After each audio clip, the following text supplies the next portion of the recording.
(7시가) 다 되도록 일어나지 못하고 뒤척이는 아들. 지난밤 열대야 때문에 잠을 설쳤답니다. 덕희야, 일어나자. 어이구, 금방 일어나네. 일어나. 엄마 말 한마디에 짜증내지 않고 일어나는 아들 덕희 씨. 물. 깨끗이 해. 엄마 밥 준비할 거야. 아들을 지켜보면서 마치 잔소리를 하는 것 같은 엄마. 그러는 데는 이유가 있답니다. 정신지체적으로 있어가지고 좋아지기는 해도 자꾸 이제 반복적으로 시켜줘야 되고 또 그러면 또 잠깐 얘기를 안 하면 이제 또 잠깐 또 잊어버려요. 그래서 계속해서 주입식으로 말을 해야 돼요. 그래서 제가 말을 자주 합니다.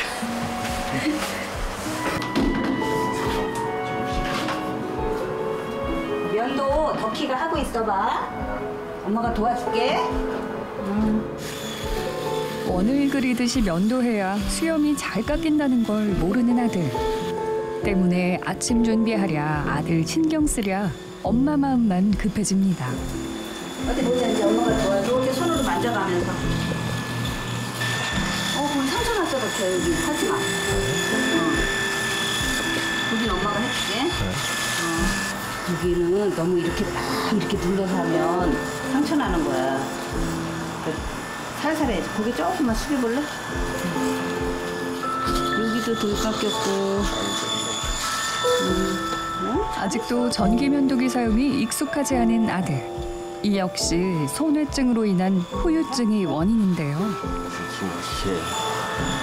오른손은 더 못 써요. 그 왼손으로 조금 이제 하기는 하는데 그 왼손도 이렇게 소근육 쪽은 아예 그 근육 발달이 안 돼가지고 됐다. 만지지 마. 저기 방에다가 계란말이 가졌다. 어떡하냐. 1, 2분 자리를 비웠을 뿐인데 어느새 절반 가까이 타버린 달걀말이. 아들을 신경 쓰다 보면 늘 있는 일입니다. 준비 다 했으면 엄마 밥하는 것도 도와줄 거야?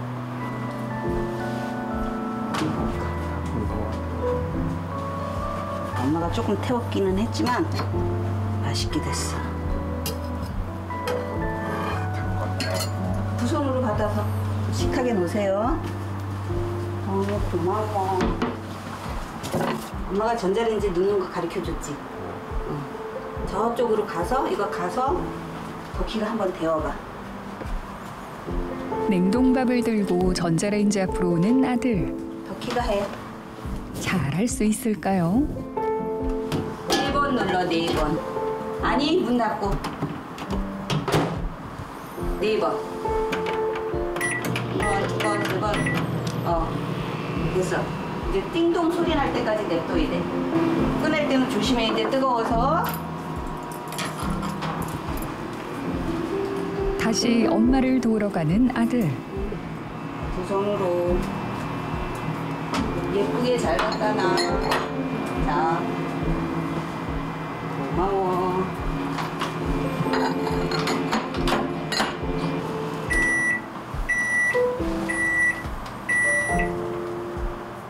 엄마의 염려가 이어집니다. 뜨거워. 조심. 잘했어. 뚜껑 열고. 아니, 밥 뚜껑. 조심해서. 그리고 밥과 반찬을 먹기 위해 스스로 수저를 챙기러 가는데요. 그런데 실수를 하고 마네요. 이렇게 국자로 밥 먹을 건가? 국자랑. 꺼냈어? 잘했어. 어찌된 일인지 젓가락은 맞은편 자리에 두고 숟가락만 본인 손에 쥐는 아들. 그 이유가 궁금한데요. 잘 먹어. 엄마가 반찬은 얹어줄게. 잘 떠. 예, 아직 젓가락까지는 못해요. 그래? 골고루 먹어야 돼. 이거 이모가 오이지 무치는 거 먹어봐. 맛있어.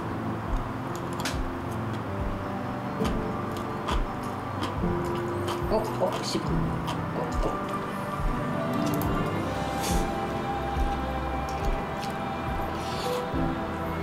천천히 먹고 꼭꼭 씹어서. 밥술을 뜨는 아들 모습이 대견한 엄마. 손가락 움직임이 부자연스럽다 보니 스스로 숟가락을 쥐기까지 7, 8년이 걸렸답니다. 수지로 입 좀 닦아. 그렇지, 살살. 됐어. 처음에는 이 숟가락 하는 것도 좀 힘들어서 많이 이제 흘리고 그랬는데요. 그래도 이제 숟가락은 하는데 아직 젓가락 사용 못해요. 아들의 성장에 제동을 거는 손외증.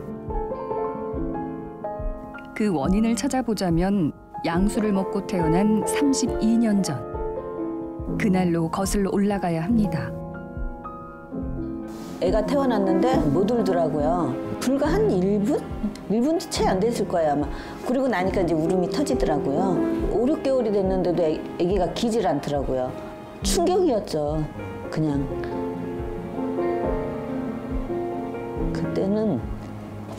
그때부터 이제 병원 생활 시작이 된 거죠. 아들의 홀로 서기를 위해 엄마가 신경 쓰는 게 또 있습니다. 눈에 띄는 노란 통에 약을 넣어두는 건데요. 커다란 통을 마련한 건 손을 넣고 빼길 쉽게 하기 위해서입니다. 덕분에 요즘은 혼자서도 잘 챙겨 먹는 아들. 그런데 어떤 약을 먹는 거예요? 현재 아침에 먹는 약이 그 혈압약까지 해서 5알이고요. 저녁에는 뇌전증 약만 6알이고요. 뇌전증세가 굉장히 심한가 보네요. 우리 아들이 또 그게 약이 안 듣더라고요. 그래서 이제 한 알부터 시작을 했는데 지금 이제 한 알 올릴 때마다 맨날 이제 기도를 하죠. 그냥 더 이상 올라가면 안 되는데 약 무지 독하거든요. 독한 약이거든요. 그래서 올라가면 안 되는데 그리고 또 어느 순간 있다 보면 그 약을 먹어도 또 하면 또 하나로 올라가고. 약은 먹었고 가자.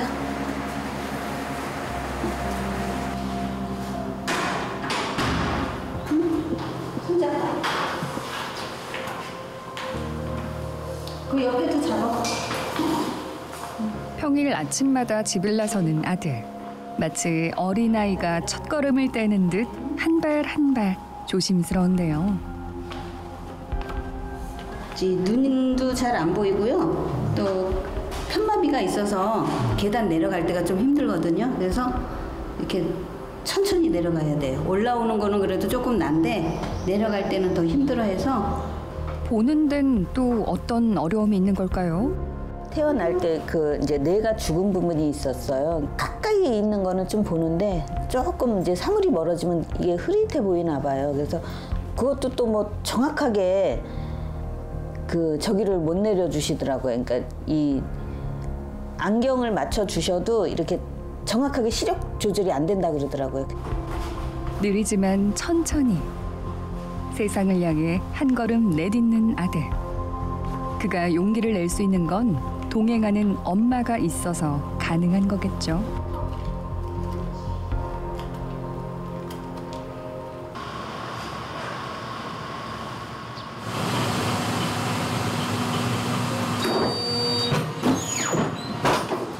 이곳은 특성에 맞는 작업 능력을 개발하고 또 사회 참여를 지원하는 직업 재활 시설인데요.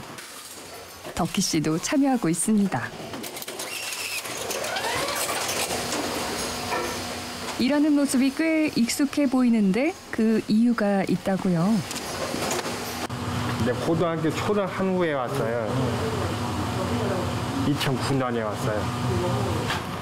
주로 박스를 쌓는 일을 맡고 있는데요. 재단, 그리고 포장, 박스 포장, 그리고 적재 직무가 있는데 덕희 씨 같은 경우에는 시지각 장애로 인해서 장애 특성상 다른 쪽에는 투입이 어렵고 지금 적재 직무를 주로 담당하고 있습니다.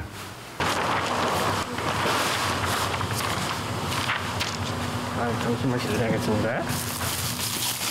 팔레트에 쌓아 올린 박스를 포장하기 위해 기계를 작동시키는 일도 그가 하는 업무 중 하나입니다.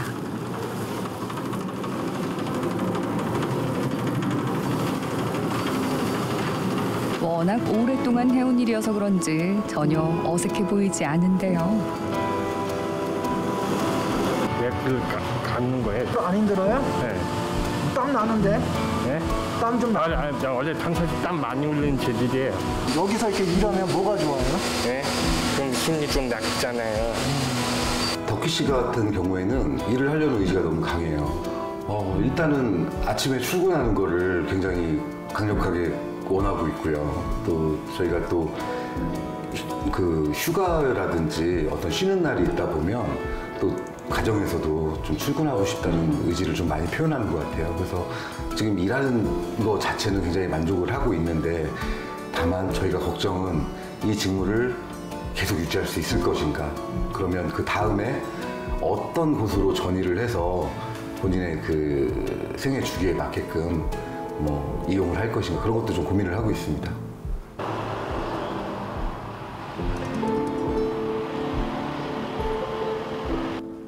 그 시간 엄마는 허리를 보호해주는 복대를 차고 돋보기까지 쓰면서 단단히 무장을 하는데요. 그러더니 때를 미는 데 쓰는 타월을 식탁 위에 한가득 올려놓습니다. 알고 보니 타월을 포장하는 부업 일을 하는 거라는데요. 이 일을 한 지도 꽤 오래됐습니다.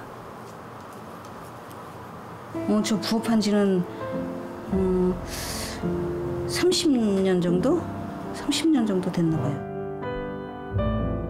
아들이 뇌전증 때문에 입원하는 일이 잦아지면서 직장 다니는 일이 힘들어진 엄마. 그래서 선택한 일이 부업이었는데요. 혼자서 생활비와 병원비를 마련하느라 거의 일에만 매달려야 했습니다. 잠을 거의 한 2시간밖에 안 자고 일을 했으니까요. 옛날에는 거의 잠자는 시간 빼고 계속 했죠. 눈 뜨면 하고 또 잘 때까지 하고. 그러니까 몸이 젊었을 때는요, 진짜로 하면 5만 원이라도 저축을 했고요. 그 와중에 어쨌든 그렇게 해서 또 조금 해서 옮기고 또 빚을 져가지고 또 전세자금 대출을 받고 이래서 또 조금 이제 월세에서 또 이제 전세로 올리고. 30년 전 남편과 헤어지고 아들과 반지 앞방에서 살게 된 그녀. 한시도 쉬지 않고 일한 덕분에 남에게 손 벌리지 않고 여기까지 왔습니다. 하지만 고개 숙여 일하다 보니 마치 등은 새우처럼 굽었는데요. 너무 앉아서 오래 일을 해서 그런가 봐요. 앉아서 하는 일을. 지금은 예전처럼 밤새워서 일은 못하지만 잠시도 쉬지 않고 일을 하는데요. 한 개 만드는데 10원, 50원 하는 일감. 남들은 하찮게 여길 수도 있지만 엄마에겐 내일을 꿈꾸게 해주는 고마운 존재입니다. 하지만 세월 이기는 장사 없다고 했던가요?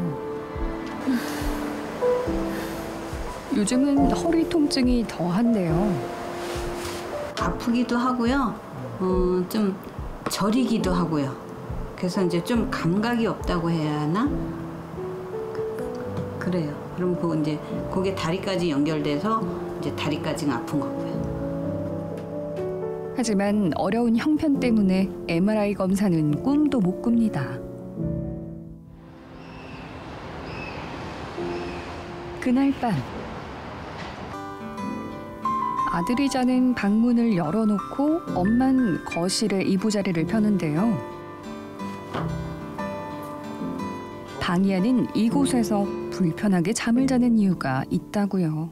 네. TV 보는데 이상한 소리가 들리더라고요. 그래서 가서 들어가 보니까 경기를 하고 있더라고요. 그래서 그때 너무 놀래가지고 좀 크다 보니까 엄마랑 같이 자는 거를 너무 싫어하는 거예요. 좀 컸다고. 그래서 저는 이제 여기서 자면서 이제 문 열어놓고 뭔 소리가 들리면 이제 금방 알아차릴 수 있게. 그래서 이제 여기서 자는 거예요. 아니 그러면 매일 여기서 나를 주무시는 거예요? 네. 자식 걱정에 단 하루도 발 뻗고 편히 잠들지 못하는 엄마. 밤새 어둠을 밝히는 저 가로등처럼 말이죠. 이사장에서 덕희 씨가 가장 좋아하는 사람은 누구예요? 엄마긴 해요. 덕희 씨 그러면 어머님한테 혹시 하고 싶은 얘기 있어요? 저는 이 정도는 되죠. 하트예요. 그러면 되지. 하트. 네, 이 정도 되죠. 하트 한 거야 엄마한테? 덕희야, 엄마도 하트.